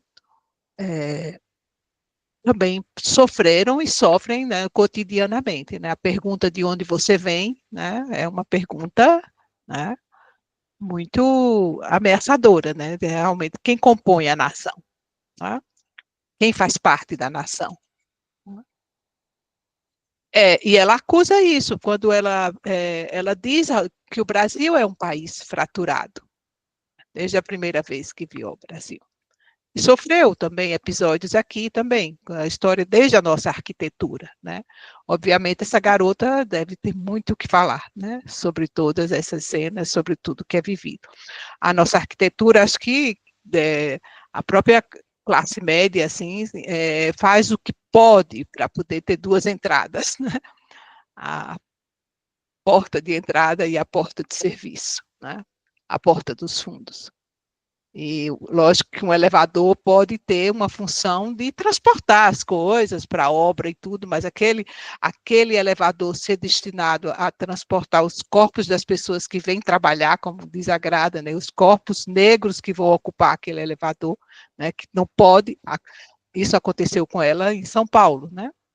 Foi visitar alguém e acho que o porteiro falou que ela não poderia subir pelo elevador social, digamos assim. Então, são políticas, né, de território, de tudo, que vai demarcando tudo isso, né? Eu acho que sua pergunta, de uma certa forma, sua questão, não é uma questão, para a gente fazer um comentário, vai também conjuga com o que o Lucas coloca, né? O que é que a gente pode fazer, né, se esse racismo é estrutural, né? Como desmantelar essas estruturas, né, tão fortes, né? É o próprio, acho que quando a gente lê, infelizmente eu não fui até o fim do livro, onde essas pessoas vão começar, entrevistadas, essas mulheres dão algumas notícias de como elas foram se reparando nesses lugares, né? A primeira forma tem como impor o seu corpo, como o seu corpo marca o lugar, como você chega aos espaços, né? E, ao mesmo tempo, por que se você precisa se explicar tanto, né? Como que você precisa explicar tanto aquilo que você quer, aquilo que você é, de onde você vem, como você chegou, sabe? Por que isso? Mas isso não é demandado aos outros, né? A pergunta, digamos assim, o choque entre o episódio da Alicia com a mãe, quando a Alicia busca que a mãe diga para ela alguma coisa, porque as pessoas tocam o cabelo dela sem nenhuma permissão, né, para tocar, e a mãe diz, você é diferente. Onde está a mãe? Né? Que lado? Como que cada uma de um lado. Ela respondendo do lugar, né, de quem está sofrendo o racismo, e a mãe respondendo como estranha aquilo. Né? Então, é preciso que se dê tratamento a esse tipo de ocorrência, né, de episódios, de tudo. Eu vejo, em relação a isso, e a pergunta do Lucas, né, que eu não sei se eu consigo responder, eu acho que torna a letra, não sei, viu, Lucas? Mas provocar, né, provocar uma operação discursiva, ou pelo menos que as pessoas passem a ter mais cuidado com o que dizem, né, mesmo que venha no ímpeto da fala, eu acho que já é provocar um pouco lá da vergonha, pelo menos, sabe? A vergonha de se ter. E os espaços acadêmicos, eu acho que precisam também, de uma certa forma, como que a gente pode provocar isso? Porque são digamos assim, são os movimentos identitários que têm ocupado essa pauta mais. Né? Não é ocupar. Quem acompanha a Mirtz Renata nas manifestações é o movimento negro. Né? Logo depois. Depois de algum tempo, um professor da Universidade Federal de Pernambuco abriu um centro de extensão com um lugar de apoio às pessoas que sofrem, né, o racismo, violência e outro tudo. E ele fez disso digamos assim, um programa de extensão. Né? Então, e isso marca, né? Está marcado lá na universidade, está marcado na cidade que existe isso, e agora ele acompanha todas essas, né, onde pode estar presente e faz parte do trabalho dele. Eu não vejo outra forma de que provocar esse discurso, né? Fazer com que as pessoas pensem, as instituições também, né? Porque pensando no sistema policial como instituição que deveria proteger os cidadãos, não é essa a primeira função que deveria ser, né? E é a mais que mata mais jovens, né? No nosso país, pelo menos em São Paulo, né? Assim tem sido, né?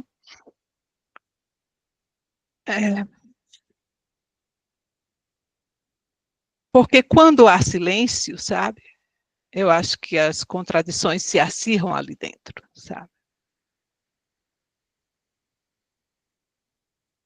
É o que fica isso, até agora, do que eu consigo digerir um pouco, sabe? É poder... Te ouvindo, né, Carmen? te ouvindo, parece que é uma tentativa de extermínio, né? Da criança, para que não chegue na idade adulta, né? Pelos policiais. Quando a Grada vem e diz, não, era a Flip, era uma feira literária de Paraty, né? Escutaram? Quando ela diz, não, vocês não vão colocar essas imagens, eu não permito que coloque, eu não quero que coloque. Então, é uma forma né, de impor como o corpo negro ser visto, né? A forma como essa garota reagiu, né? A olhar para o protótipo que é, digamos assim, né? Do que seja uma mulher, né? Nesse país, apesar de o corpo negro é para as políticas, né? Da sexualização e tudo.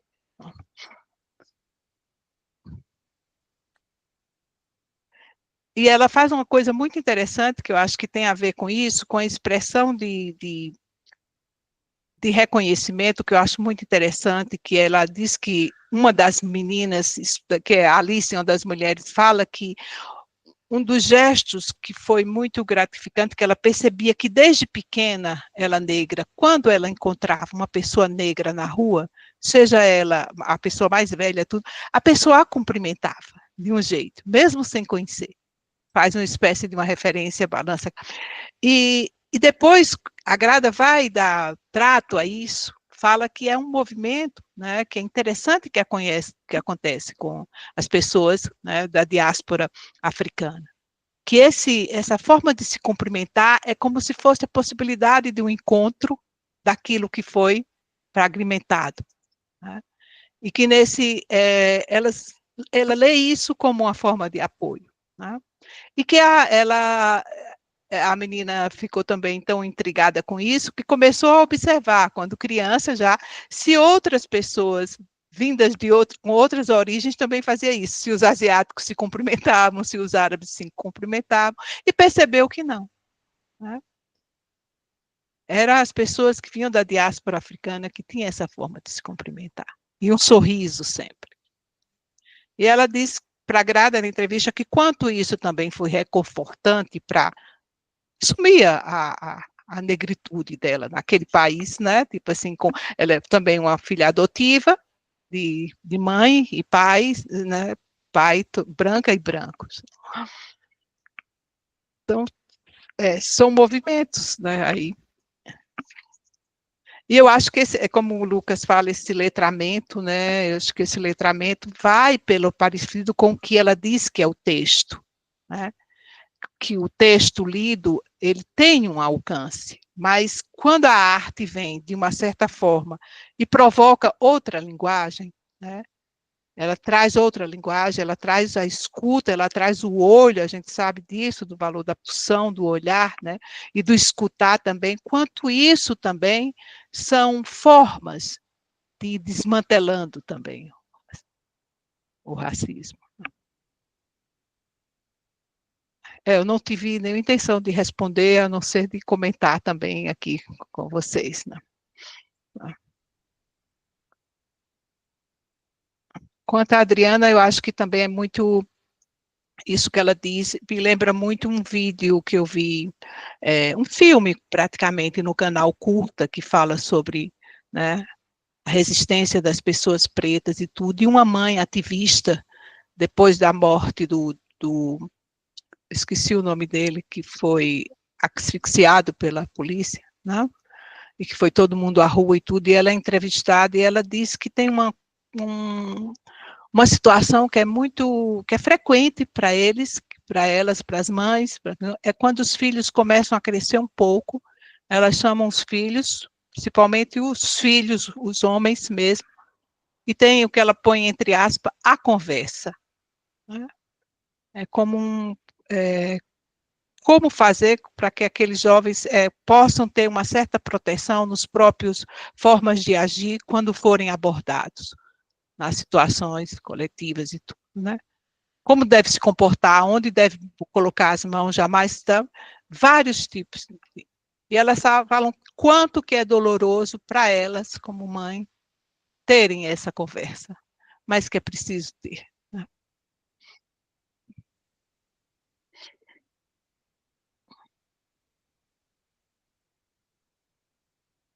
E eu acredito também que que ela fala isso também, que a história, no caso também da pergunta do Lucas, trazer a história, né, que é o passado, né, não como uma forma de conteúdo a ser estudado, né, mas assim, cada vez que um evento desse ocorre, né, assim, a gente sabe que essa história se atualiza, né, e que é preciso dar tratamento a isso, né, porque se a gente não faz isso, né, a gente é como se quisesse dar um lugar totalmente descontinuado desse presente, quando a gente sabe que há algo ali que atravessa esses episódios todos que está ligado a um passado, né?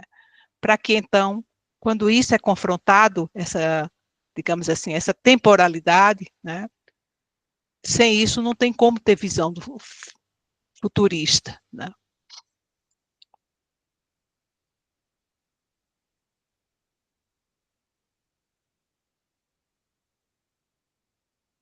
Libéria fez um comentário aí bem interessante aí no chat. E aí eu ia comentar uma outra coisa também, que eu fiquei pensando aqui, se uma das etapas para se chegar nessa responsabilização, né, que a psicanálise nos exige, sair da culpa, da negação, né, e desse sentimento de vergonha, para chegar à responsabilização. Você acha, Carla, que depois da leitura que você fez e aí do trabalho que você está fazendo, você acha que, de fato, é necessário passar por essa etapa, assim, né, de sentir culpa e vergonha para que o sujeito se responsabilize pela questão racial? E eu tenho pensado muito se o que é estrutural, se não é a branquitude. Tenho pensado muito sobre isso, sabe? É uma provocação aqui para a gente continuar nos interrogando, né? Se o que é, porque talvez uma operação metodológica aí seja importante, né? Se a gente continuar dizendo que o racismo é que é estrutural, será que a gente não reforça ainda mais, né? Essa questão do racismo propriamente dito?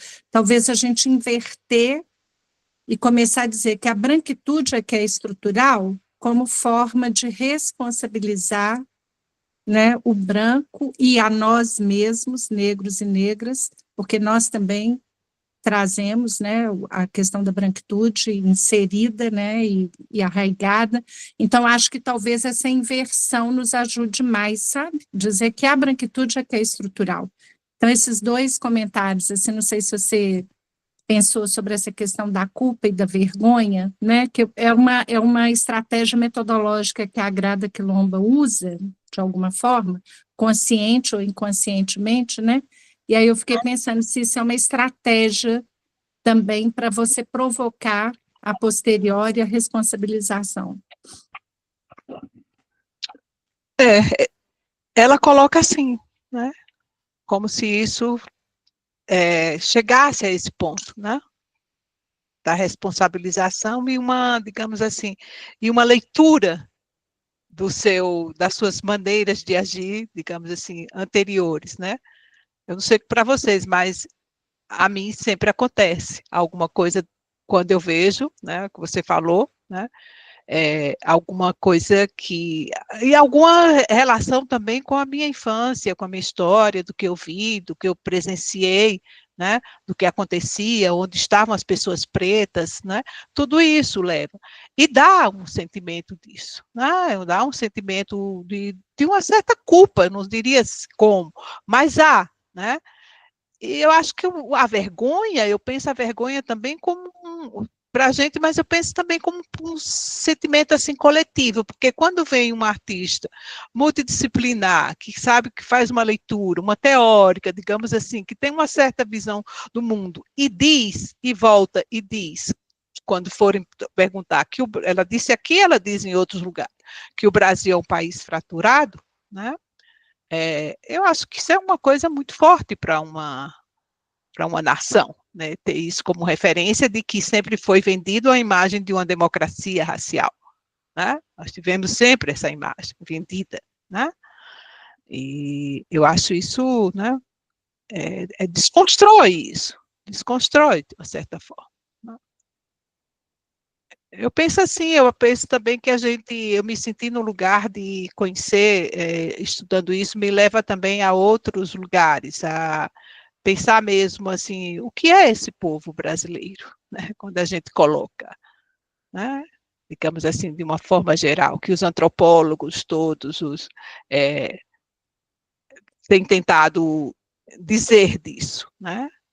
Do que somos isso, porque essa miscigenação que é chamada, que assim, a gente sabe que quanto foi, os africanos chegaram depois, os portugueses já se acasalavam com as pessoas indígenas, com as índias, e isso foi construído, né, um tipo de população com outros e quando as pessoas escravizadas chegam, já é uma outra forma, né, de se compor, e tudo isso, né, o que isso acarreta historicamente, sabe? São passos que eu acho que a gente precisa também, de uma certa forma, ir lá, não para se tornar estudioso disso, mas, ao mesmo tempo, a gente poder compreender também como todas essas relações, né, se compõem, né?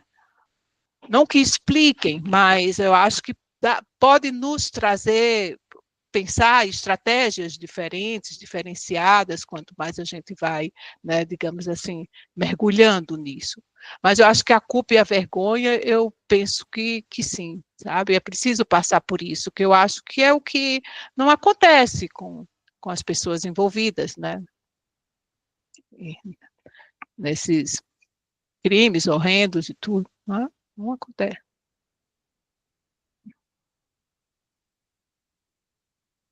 É como se fosse o contrário, né? Nesse episódio do Miguel, né? Se fosse a babá ou a empregada doméstica que tivesse agido dessa forma. Né?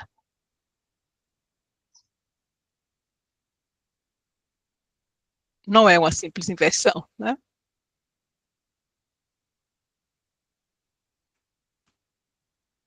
Eu não vi o comentário da Libéria. Alguém leu?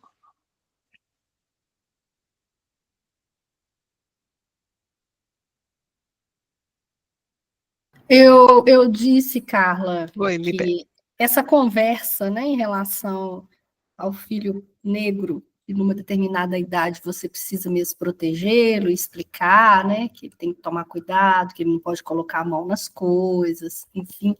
Essa é uma conversa muito difícil quando você é uma pessoa branca, porque você fala de um lugar que não é o lugar da experiência, né, é um lugar outro, é um lugar do branco, tentando revisitar o seu racismo, né? É difícil dizer para uma pessoa sem ter a experiência. O que se transmite, pelo que eu vejo, é muito mais racismo do que uma contribuição de proteção mesmo. Você reforça ainda mais, você não faz uma transmissão como uma mãe preta que experimenta na pele, você transmite mais racismo na tentativa de proteger.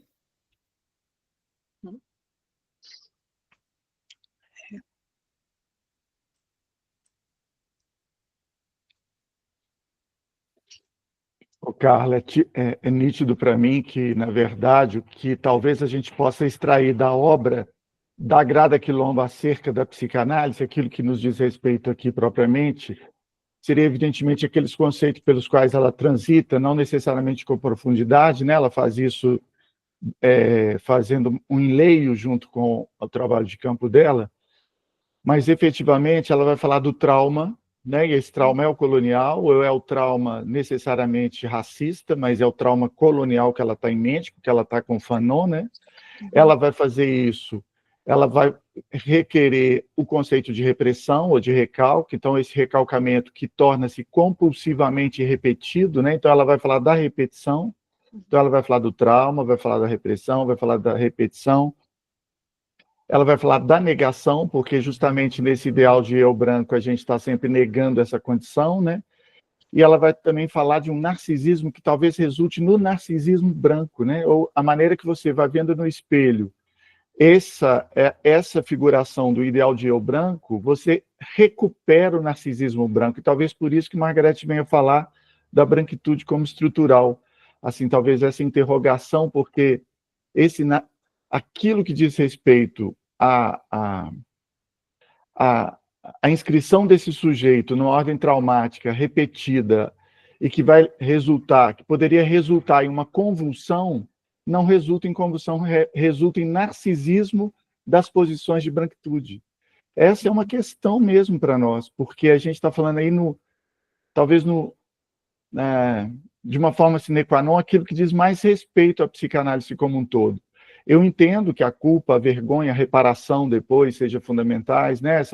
Esse movimento que a gente vem fazendo do ponto de vista social, ele é necessário, mas do ponto de vista subjetivo, essa dificuldade está posta para nós, porque nós vamos de novo fazer aquele narcisismo branco, ou narcisismo da branquitude nesse lugar. Eu tenho dúvida se é só pela via da... Eu não tenho dúvida que a reparação é necessária, mas eu tenho dúvida se a reparação ela é funcional, mas ela não seria necessariamente alteradora, ela não alteraria, ela não seria alterante das posições hierárquicas de raça que a gente tem.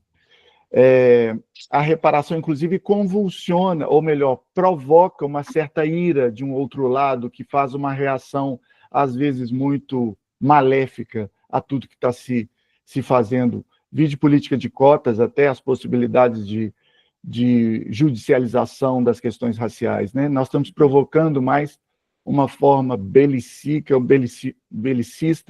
ou belicosa da ira da branquitude contra. Então, nós ativamos, como se a gente ferisse esse narcisismo, mas a gente não o superasse. Lucas falou de alguma coisa acerca do retorno de Paulo Freire, ou da gente buscar fontes outras. Eu corroboro, evidentemente, quem poderia dizer o contrário, mas é para além da questão social, é para além da questão da reparação, é para além da questão só da culpa e do reconhecimento. É como se esse ato nosso tivesse que ter um efeito muito fundamental para que o sujeito não mais veja, como no livro dela, você abre a página e tem um espelho, é como se esse sujeito pudesse se ver ali, e isso é algo difícil de operar, ou melhor, eu ainda não consigo vislumbrar formas disso operar que não seja necessariamente estilhaçando esse narcisismo do outro lado.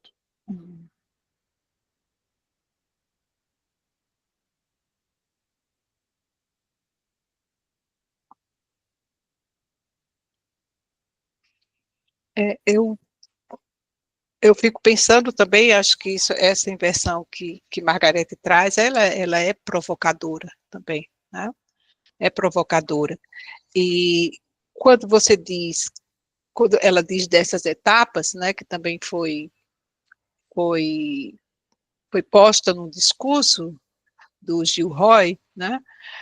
Numa fala dele, ela que vai atrás e dá tratos, por isso que a obra se chama o dicionário, onde ela vai em vários dicionários de psicanálise, dicionários de filosofia, e vai procurar o significado dessas palavras, a debruçar-se sobre isso, sabe?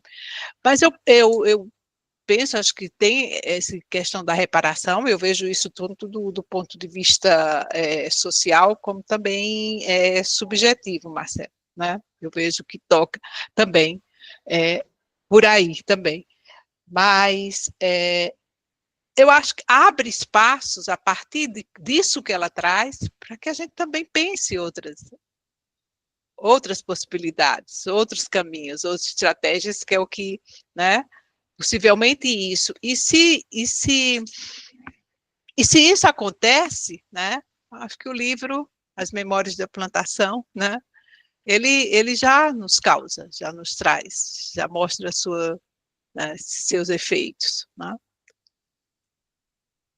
Meu receio, Carla, é o livro trazer inquietações para nós que já somos inseridos, nós que já somos inquietados, Uhum. né? A gente corrobora, evidentemente, aquilo ali faz algo, mas nós temos que pensar certas coisas, como vamos pensar, o que pensamos, o que vamos fazer. Eu realmente sinto dificuldade de alcançar isso, dificuldade de mais do que me sensibilizar. Eu quero ser a Grada Quilombo, igual eu falei na vez que apresentaram, que a outra vez que a Lud apresentou, junto com o Jota, etc. Eu não quero ser a Grada Quilombo. Evidentemente, aquela forma que vai furando o esquema, que vai entrando, que fez o barco, que é uma forma suave, doce, ao mesmo tempo cortante. Eu acho muito poderosa, né? E, ao mesmo tempo, uma sobriedade, e um senso estético muito interessante. Eu acho muito bom. Mas, efetivamente, a gente também tem as lutas identitárias, as lutas de afirmação. Ninguém tem dúvida que a gente tem feito coisas do ponto de vista da reparação.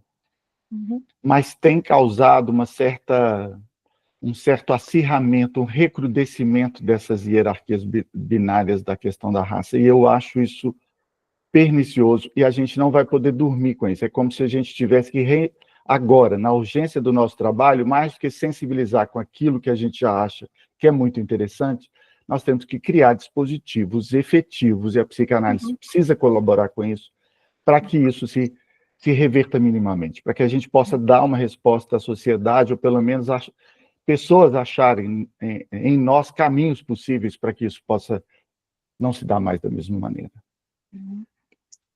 Isso é o que urge, né?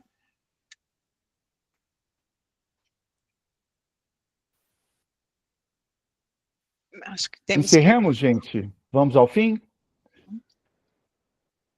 Bem, achei que a Cristina queria falar, não sei, Marcelo. Perdão, eu não vi ela levantando a mão. Cristina, por favor. Não sei se ela está sem áudio. A gente não está te escutando, Cristina. Não escutamos você.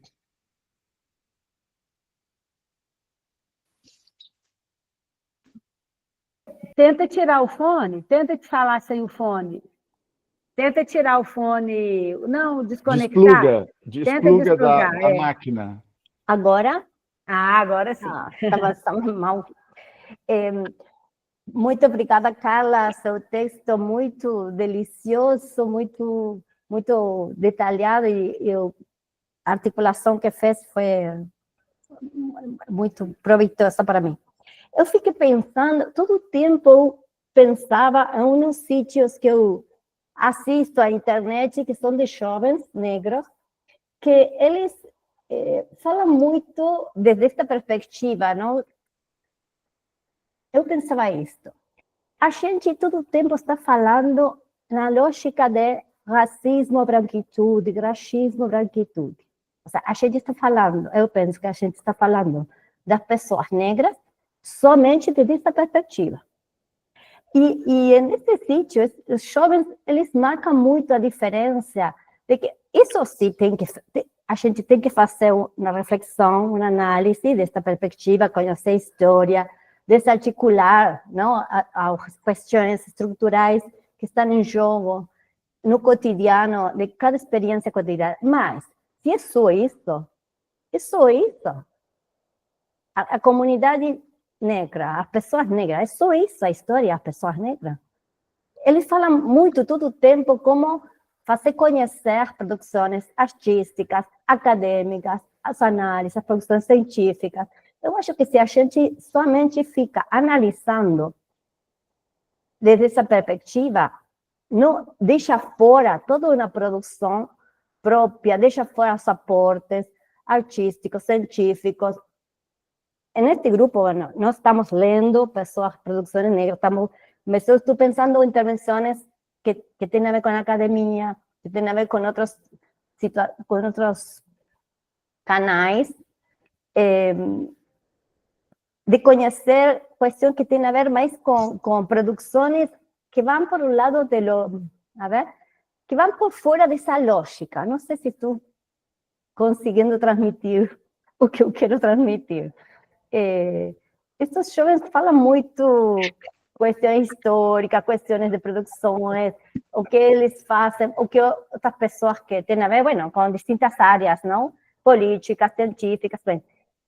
De que maneira a gente consegue pôr diálogo em distintos espaços, produções diferentes, além de fazer um análise das lógicas de hierarquia, das lógicas do racismo, além disso, também poder fazer,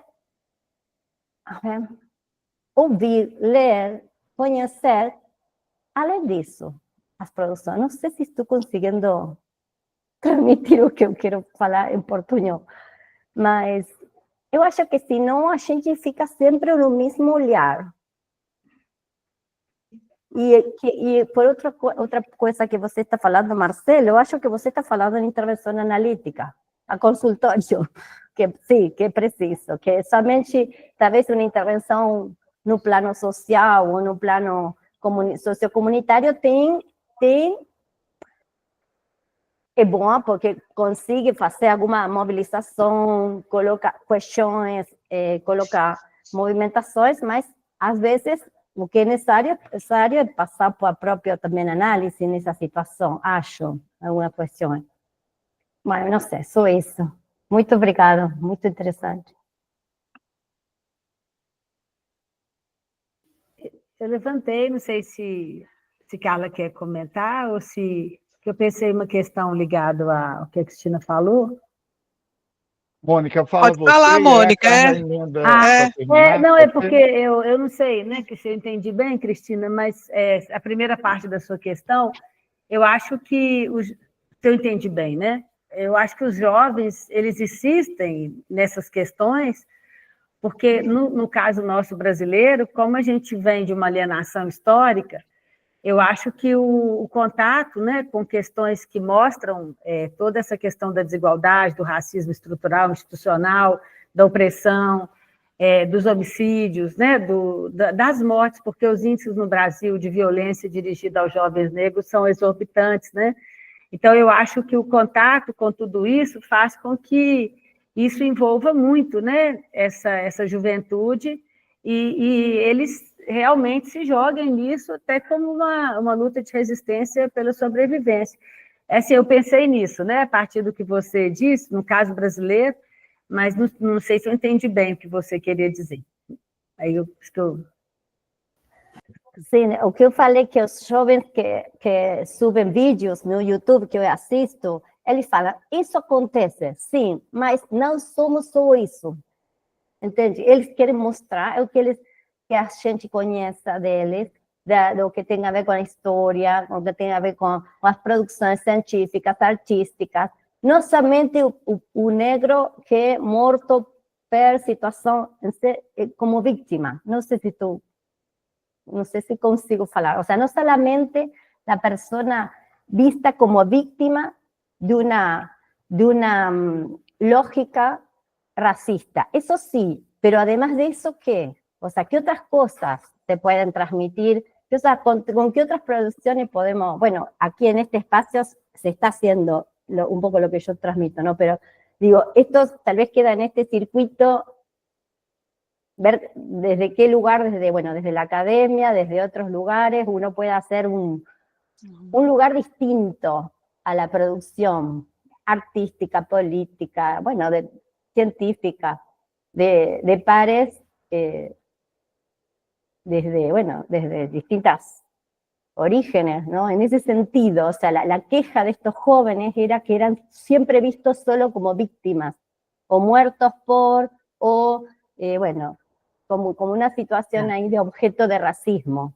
Ah, tá, entendi. Esta era la queja de estos jóvenes negros, que me pareció interesante como planteaban su posicionamiento, ¿no? Es decir, bueno, no somos solo esto, porque si no es la perspectiva de la que se es visto, es una encerrona, es bueno, no sé.